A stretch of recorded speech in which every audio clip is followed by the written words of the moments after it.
Nabi kita Nabi Muhammad SAW sudah memberitahu kepada kita, ma minkum min ahadin illa walahu syaitan, hati-hati, tidaklah satupun di antara kalian kecuali ada syaitannya di dalam dirinya.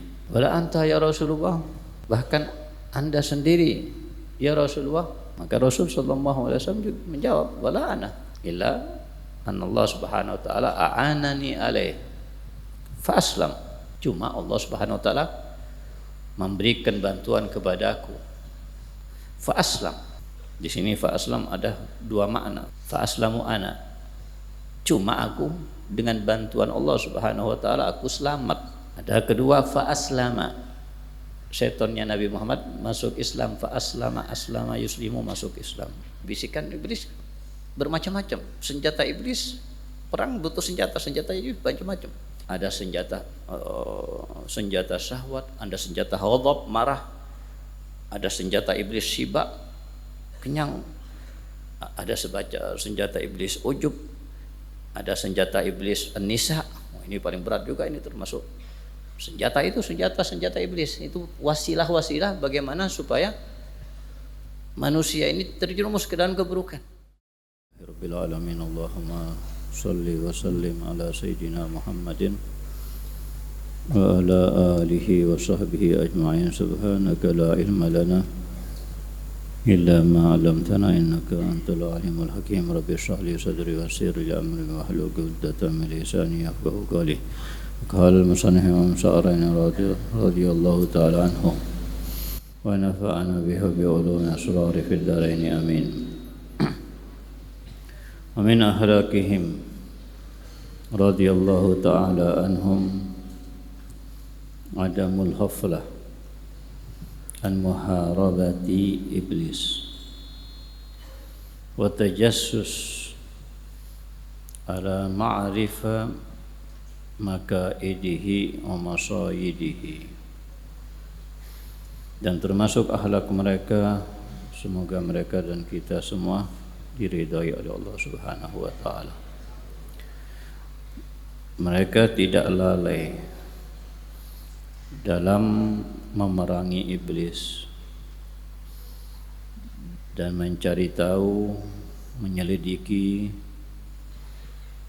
apa-apa yang menjadi tipu daya dan menjadi santapan daripada iblis.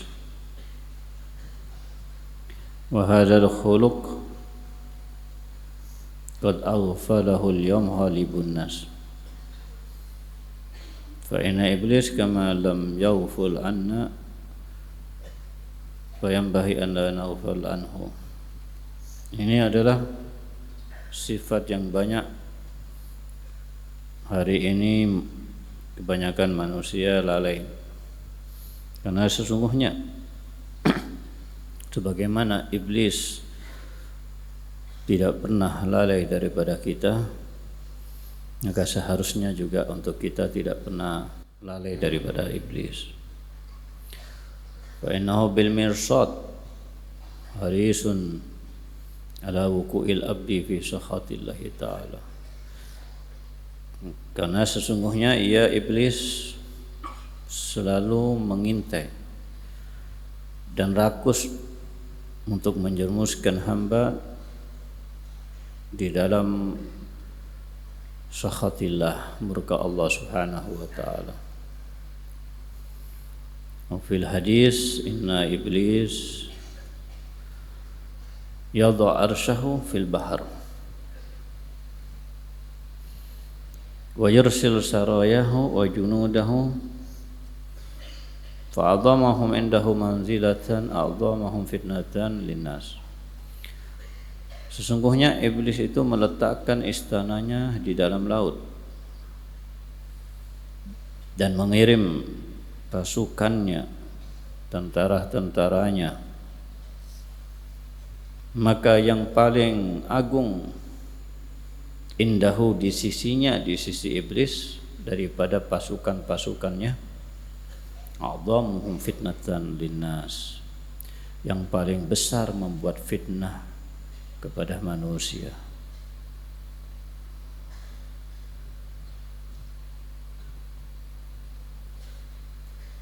Di sini termasuk salah satu daripada keadaan mereka as-salafus saleh yang dikatakan oleh Imam Sya'rani di sini, adamul khaflah an muharabati iblis.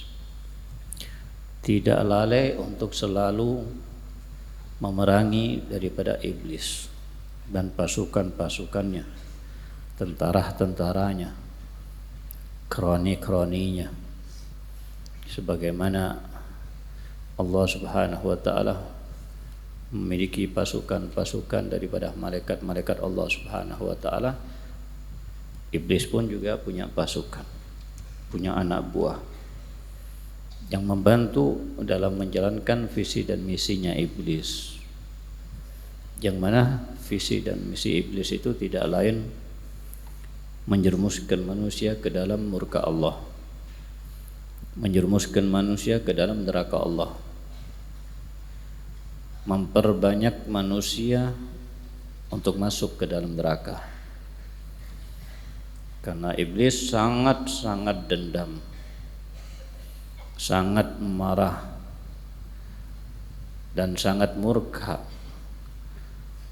kepada manusia, kepada ayah daripada manusia, yaitu Nabi Allah Adam. Karena dengan sebabnya iblis mendapatkan laknat dari Allah.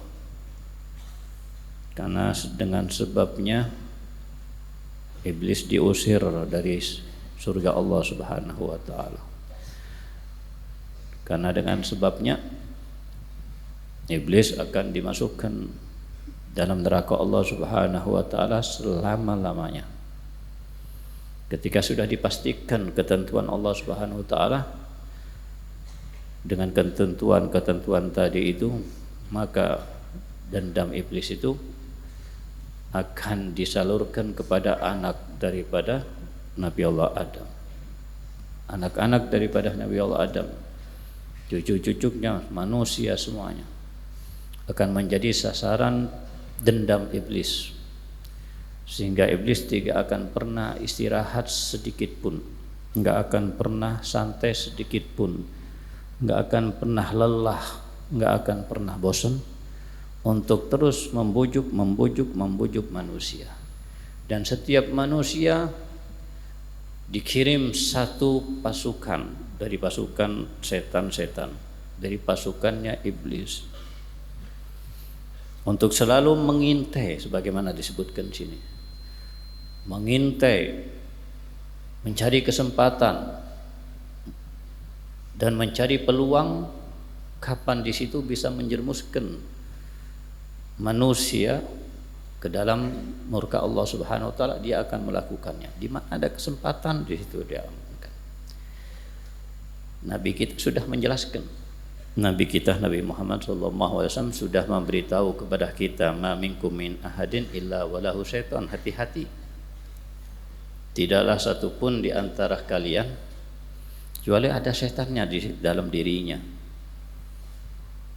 Wala anta ya Rasulullah, katanya sahabat-sahabat, bahkan anda sendiri ya Rasulullah. Maka Rasul SAW juga menjawab, wala ana illa anna Allah Subhanahu wa taala a'anani alaih fa aslam. Cuma Allah Subhanahu wa taala memberikan bantuan kepadaku, fa aslam. Di sini fa aslam ada dua makna. Fa aslam dari kata fi'il mudhari' fa aslamu, salima yaslamu, fa aslamu ana. Cuma aku dengan bantuan Allah Subhanahu wa taala aku selamat daripada iblis, daripada setannya. Ada kedua, fa aslama, setannya Nabi Muhammad masuk Islam, fa aslama, aslama yuslimu, masuk Islam. Fala ya'mur illa bi khairin, maka setanku ini tidak menyuruhku kecuali dengan kebaikan. Jadi Nabi kita Nabi Muhammad SAW juga bersabda, inna syaitana yajri min ibni Adam majrah ad-dam. Sesungguhnya syaitan itu berada di dalam tubuh manusia seperti jalannya darah yang ada di dalam tubuh manusia. Semuanya penuh dengan darah di dalam tubuh kita. mengalir setiap hari darah tersebut di dalam tubuh kita, dan disitulah setan mengalir. Jadi menggambarkan bahwasanya betul-betul setan ini bisa menguasai manusia dan menipu, menyerumuskan manusia dengan mudahnya. Kalau itu manusia tidak punya kekuatan yang kuat dengan imannya, dengan zikirnya kepada Allah, dengan ibadahnya, dengan keyakinan kepada Allah Subhanahu wa taala, sehingga dikatakan oleh Allah Subhanahu wa taala dalam firman-Nya, wa man ya'shu an dzikri rahman nuqayyid lahu syaitana fahuwa lahu qarin. Barang siapa yang jauh daripada mengingat Allah Subhanahu wa taala, maka aku berikan kepada syaitan kekuatan untuk menguasainya. Fahuwa lahu qarin, dan syaitan akan menjadi sahabatnya, kawannya. Oleh karena itu, ya, syaitan inilah yang banyak menjerumuskan manusia ke dalam neraka Allah Subhanahu wa taala, dan visi dan misi syaitan ini berhasil. Karena nanti yang terjadi, kebanyakan manusia bukan masuk surga Allah, tapi kebanyakan manusia masuk neraka Allah. Persentasenya sangat jauh. Kalau kita melihat kambing yang berwarna hitam atau kerbau yang berwarna hitam, biasanya enggak hitam murni, ada warna putih-putihnya. Perbandingannya seperti itu. Putih-putihnya daripada bulu-bulu yang ada di kulit daripada kerbau itu ahlul jannah, hitamnya ahlun nar. Jadi perbandingannya jauh persentasenya. Kebanyakan manusia adalah di neraka, bukan di surga. Makanya harus kita juga punya rasa takut dalam hal kita nggak pasti untuk kita masuk surga Allah Subhanahu wa taala. Karena persentasenya yang masuk surga lebih sedikit daripada yang masuk neraka. Maka harus punya rasa takut, punya rasa waspada, sebagaimana Sayyidina Umar bin Khattab radhiyallahu taala anhu menangis, mengaji sampai kadang baca ayat Al-Quran sampai pingsan dari banyaknya menangis, sampai terlihat daripada noda hitam yang lurus turun ke bawah di atas pipi beliau karena banyaknya air mata beliau yang mengalir di atas pipinya. Ketika dikatakan kepada beliau, anta masya Allah minas sahaba, min kibar sahaba, minal mubassarin bil jannah, ya, tapi beliau seorang Sayyidina Umar bin Khattab radhiyallahu anhu banyak menangis dan tetap takut. Bahkan beliau mengatakan, jika semua manusia masuk surga Allah Subhanahu wa taala, cuma satu yang masuk neraka, aku akan tetap takut dan khawatir satu-satunya itu aku yang masuk neraka Allah Subhanahu wa taala. Dari takutnya. Kita masih kadang-kadang beranggapan, oh, yang masuk surga kan nanti banyak. Yang masuk neraka itu adalah mereka orang-orang Amerika, orang Perancis, mereka yang penyembah berhala, penyembah matahari, orang Hindu, orang Buddha. Kita sudah aman, kita surga, bahkan surga kita firdaus. Intabih, fa aminu makrallah fala ya'man makrallah ila qaumul khasirun, dalam Quran. Hati-hati katanya Allah Subhanahu wa taala. Anda kalian merasa aman daripada azab Allah Subhanahu wa taala, ketahuilah siapa yang merasa aman daripada azab Allah Subhanahu wa taala, merekalah yang nantinya di hari kiamat menjadi orang-orang yang rugi nantinya di hari kiamat. Bahkan dikatakan oleh ba'du salaf, ma amina ahadun ala imanihi an yuslab illa sulib. Tidak satu orang pun yang merasa aman daripada imannya kecuali sulib, imannya akan dicabut oleh Allah Subhanahu wa taala di akhir hayatnya. Na'udzubillahi min dzalik. Jadi bagaimana supaya kita betul-betul aman daripada azab Allah, aman daripada azab yang sudah disiapkan oleh Allah Subhanahu wa taala di nerakanya? Ini kita ikuti apa yang dikatakan oleh beliau. Adamul ghaflah an muharabati iblis. Terus lawan, terus perangi. Nggak akan pernah berhenti iblis itu membisikkan kepada kita bisikan-bisikan jelek. Siang malam bangun tidur, selesai tidur mau tidur lagi, bahkan dalam keadaan kita ibadah pun masih dibisikin oleh iblis dengan bisikan-bisikan yang nggak benar. Kadang sholat pun masih dibisikkan oleh iblis dengan bisikan-bisikan yang nggak baik. Terus tiap hari itu berjalan, tiap hari sampai kapan? Sampai mati, sampai betul-betul mati. Makanya Imam Ahmad dalam cerita ketika wafatnya beliau, detik-detik sebelum wafatnya beliau, putranya yang bernama Abdullah duduk di sampingnya menalkin ayahnya Imam Ahmad bin Hanbal untuk mengucapkan la ilaha illallah.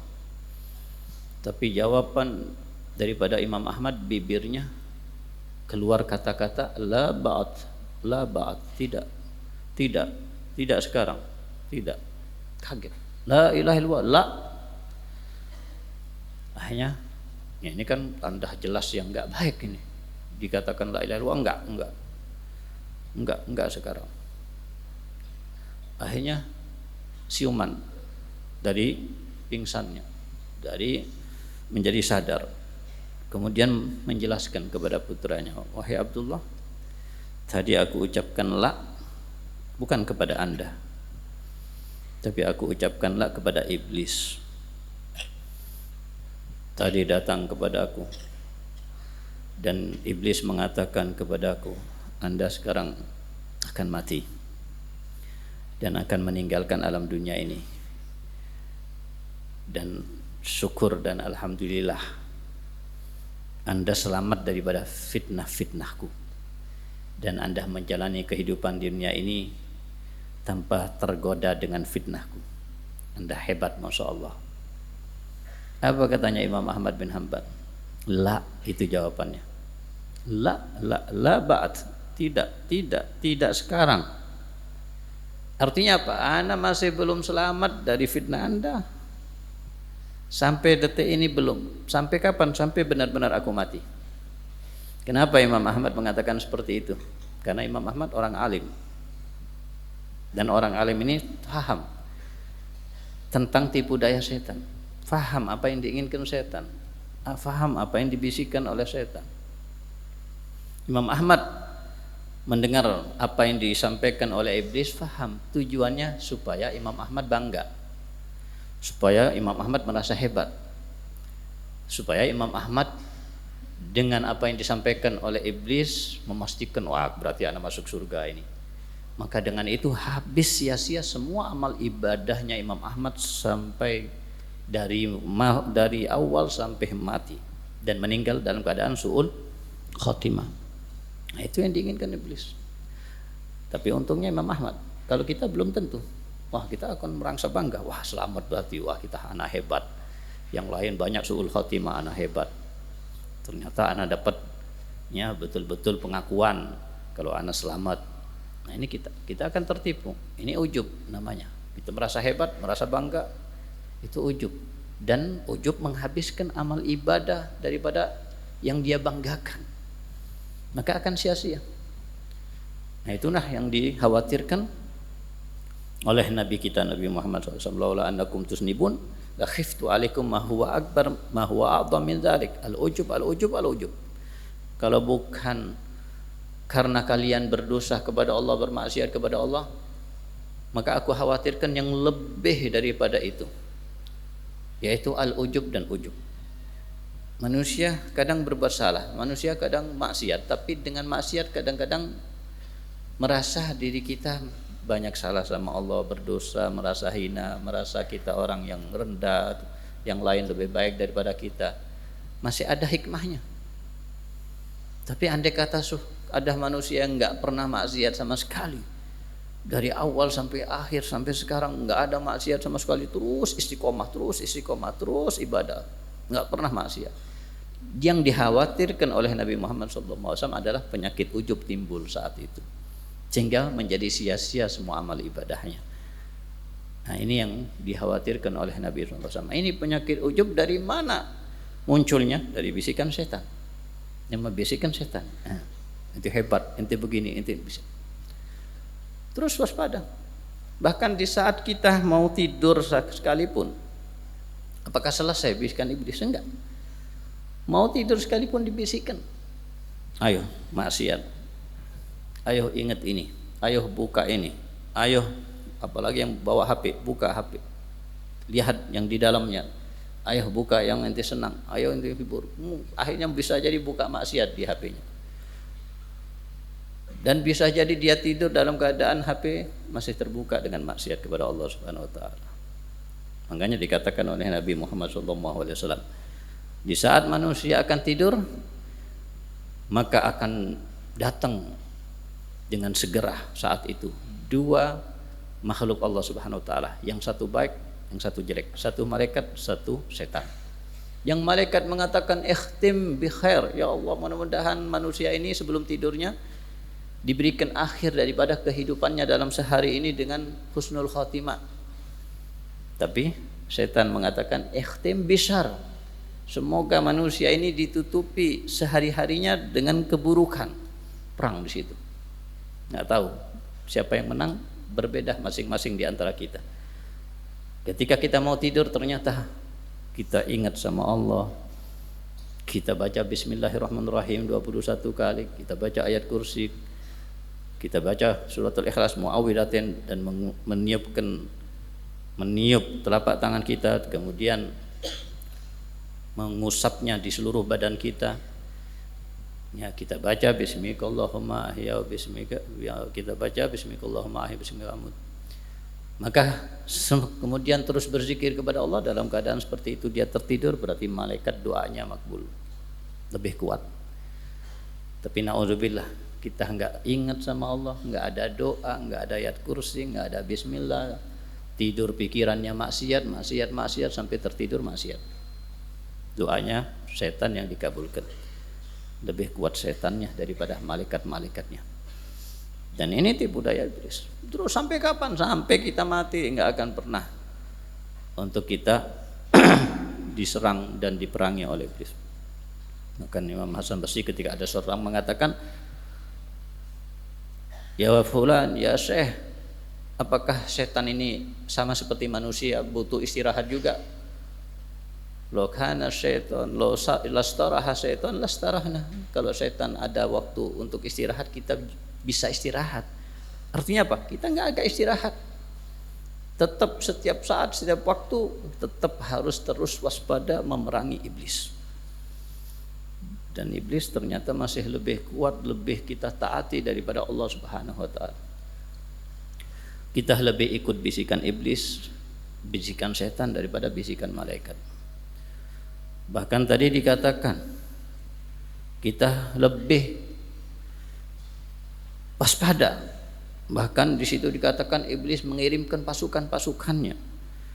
Maka siapa yang bisa membuat fitnah kepada manusia yang lebih banyak, maka dia akan menjadi pembesar di mata iblis, pembesar di mata iblis.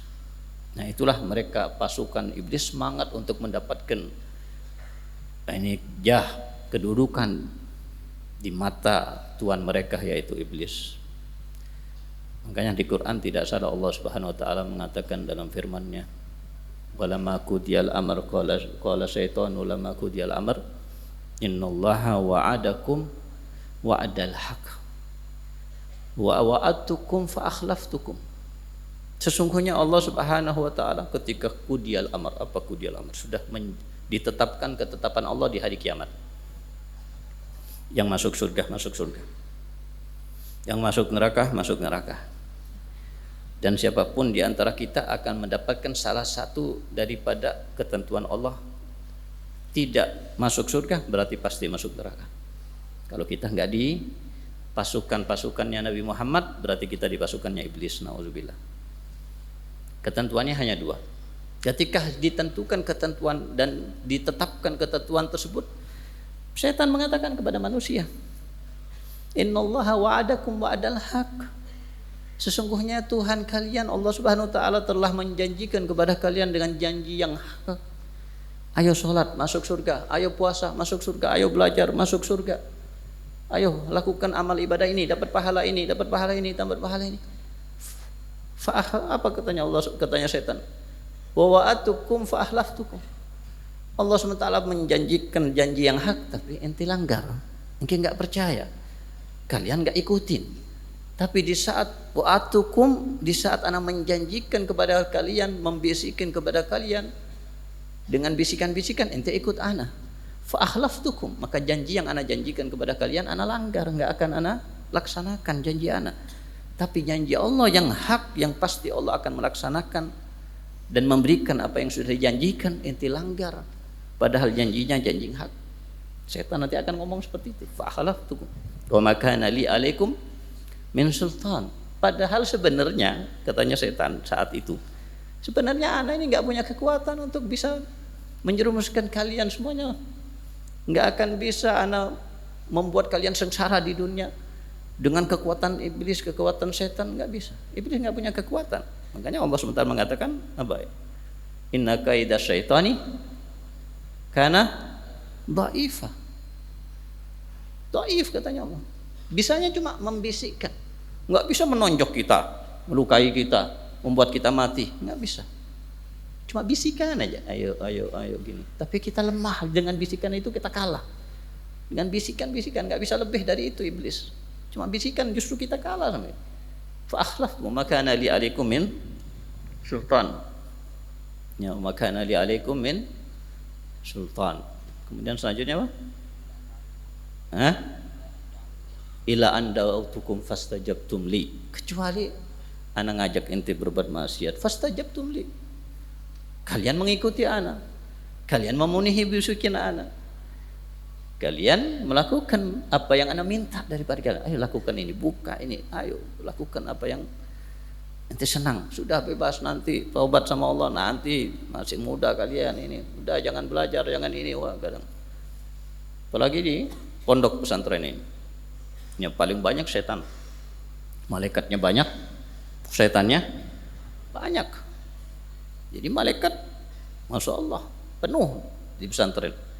Tapi jangan dikira hanya malaikat yang penuh, setannya pun penuh. Kenapa? Karena musuh beratnya iblis itu ya pesantren.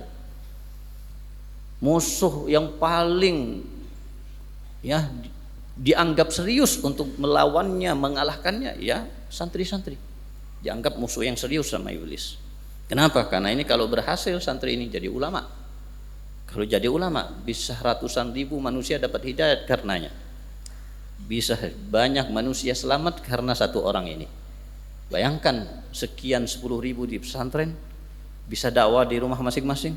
Berapa manusia yang akan selamat nantinya dengan dakwahnya dia. Jangan sampai jadi ulama ini dibisikin di pondok, nggak usah belajar, nggak usah menghafal, nanti melanggar aja, sarot aja, sudah pakai HP, melakukan maksiat ini, bahkan ikuti hawa nafsu ente, ikuti syahwat ente, senang-senang nanti taubat sama Allah. Bahkan diantaranya mungkin disuruh berhenti udah wakaf, enak di rumah, bisa belajar, bisa bebas, bisa ini di. Sebagian berhasil melawan bisikan-bisikan iblis, sebagian takluk, kalah dengan bisikan-bisikan tersebut diikutin. Ya, ma'ana bimusrihikum wa ma antum bimusrihiyya. Maka di saat itu nanti iblis angkat tangan, ana nggak bisa nolong ente, ana butuh pertolongan di hari kiamat nanti. Katanya iblis, katanya setan, ente pun juga nggak bisa nolong ana, sama-sama nggak bisa nolong. Salahnya ente ikutin ana nggak bisa nolong ente ikutin ana, kemudian ente mengharap ana menolong ente karena ente ikutin ana, nggak bisa. Ana sendiri butuh pertolongan dan ana pun nggak mendapatkan pertolongan dari siapapun. Ini yang akan terjadi. Ya apalagi ya makanya ya fil ma'had, jangan berarti tidak ada godaan-godaan. Mungkin di ma'had nggak ada khomer, mungkin di ma'had nggak ada zina dengan perempuan, mungkin di ma'had nggak ada narkoba, Tapi bukan berarti bebas dan aman daripada maksiat. Ada maksiat-maksiat yang naudzubillah lebih dari zina. Bainar rajulain, lebih dari zina. A'dzam wa a'dzam. Sampai-sampai ulama banyak mengatakan ihraq. Hukumannya adalah dibakar hidup-hidup. Sebagian ulama mengatakan diletakkan di ujung daripada gunung dan bukit, lempar dari sana sampai mati.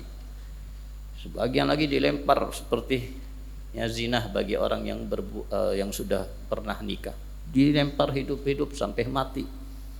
Autom dosanya. Ya, ini bisa terjadi kemungkinan di pesantren. Makanya hati-hati. Ya, jangan sampai mendekat. Harus dibatasi. Makanya tidak salah Abuya Hasan mewajibkan setiap santri tidur pakai apa? Pakai celana. Enggak boleh berdua di atas apa? Ranjang. Enggak boleh berduaan di atas ranjang dan seterusnya. Kullu hada, semuanya ini untuk menutup celah-celah setan membisikkan kita semuanya untuk berbuat sesuatu yang mungkin ya di luar kita bisa selamat, di pondok belum tentu selamat. Bahayanya di situ. Nah, ini yang perlu diwaspadai. Ya, harus tahan diri, kuatkan iman. Kalian berada di tempat yang mulia, penuh dengan keberkahan. Berapa ustadz yang pernah nginjek dan pernah ngajar, pernah ibadah. Berapa alim, berapa soleh, berapa wali. Bagaimana mereka semuanya datang mendoakan, memberikan keberkahan. Ya, tidak lain di pesantren yang ada hanya diajarkan Al-Quran, diajarkan Al-Hadis, diajarkan ilmu-ilmu agama. Yang dibaca hanya Al-Quran, dibaca zikir, baca rotib, baca maulid, dibacakan doa-doa, munajat daripada untuk munajat kepada Allah Subhanahu wa taala. Ini semuanya sesuatu yang mulia, jangan dikotori, jangan dikasih sesuatu yang lobang dan aib. Kalian sudah bagus, kalian sudah mulia, kalian sudah diinginkan oleh Allah Subhanahu wa taala untuk diberikan kebaikan oleh Allah Subhanahu wa taala. Bukan di dunia aja kebaikannya, kebaikan di dunia, kebaikan di akhirat. Yang penting bisa istiqomah. Ya, sebagaimana dikatakan oleh beliau, waspada Adam ya khaflah an muharabati iblis. Dan selanjutnya dikatakan oleh beliau di sini, tajassus ala ma'rifah makaidihi masadihi. Cari tahu apa sih yang membuat iblis bisa mendapatkan rangkapnya, bidikannya, dan mendapatkan apa yang dipancingnya.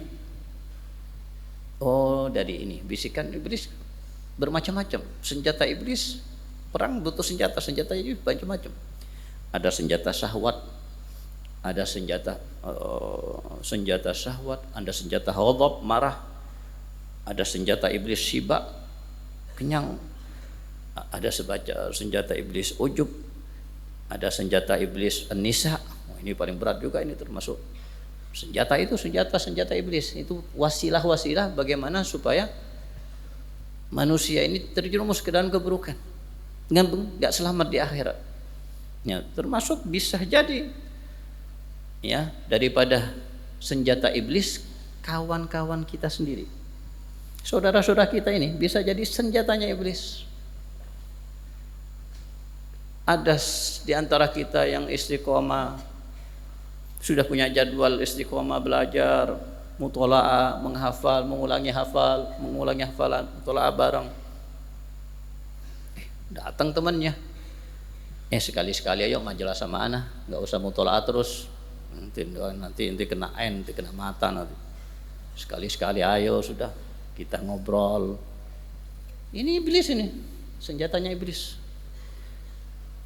Ini setan ini, jangan nanti ikutin ini, tutup pintu dia, jangan kasih peluang. Walahu ya fulan ya akhi, ana lagi belajar, tolong jangan ganggu. Ana datang jauh-jauh untuk belajar, untuk menghafal. Ana mau istiqomah, antum juga begitu. Antum juga di sini datang untuk belajar. Dan sekarang memang waktunya belajar, bukan waktunya bermain, bukan waktunya majelis.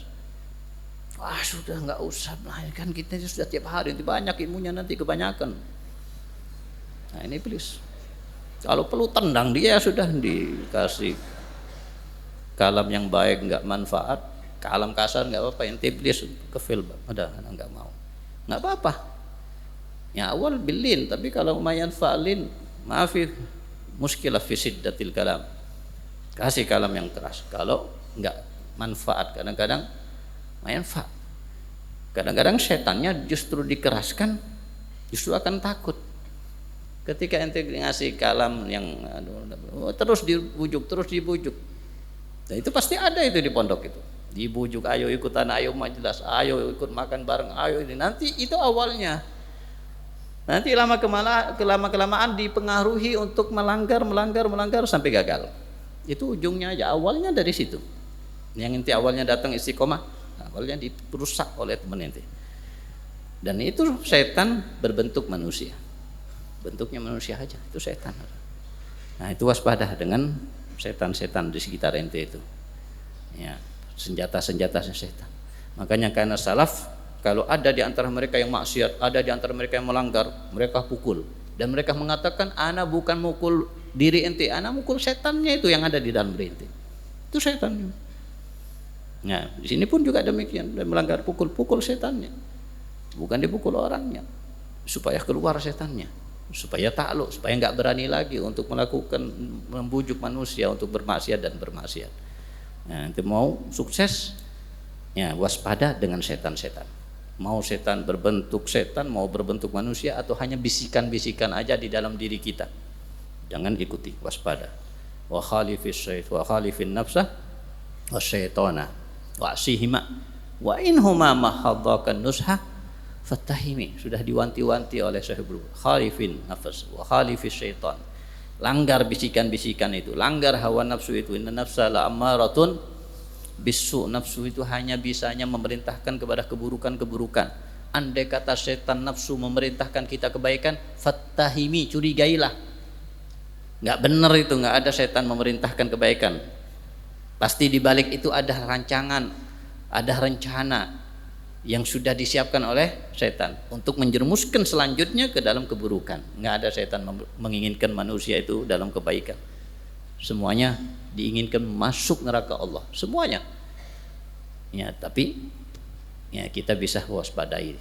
Makanya insyaallah kita semuanya diberikan oleh Allah SWT iman yang kuat, keyakinan yang kuat, dan pertahanan yang kuat untuk tidak bisa dikalahkan oleh setan-setan kita. Bahkan kita bisa mengalahkan mereka, dan kita semuanya insyaallah di dalam kelompoknya pasukan-pasukan Nabi Muhammad SAW, dan berada insyaallah di bawah bendera Nabi Muhammad SAW, masuk surga di bawah bendera Nabi Muhammad SAW, sukses di dunia, sukses di akhirat, berkumpul bersama Abu Ya Hasan Hubabah Khadijah insyaallah bi sirri asraril Fatihah.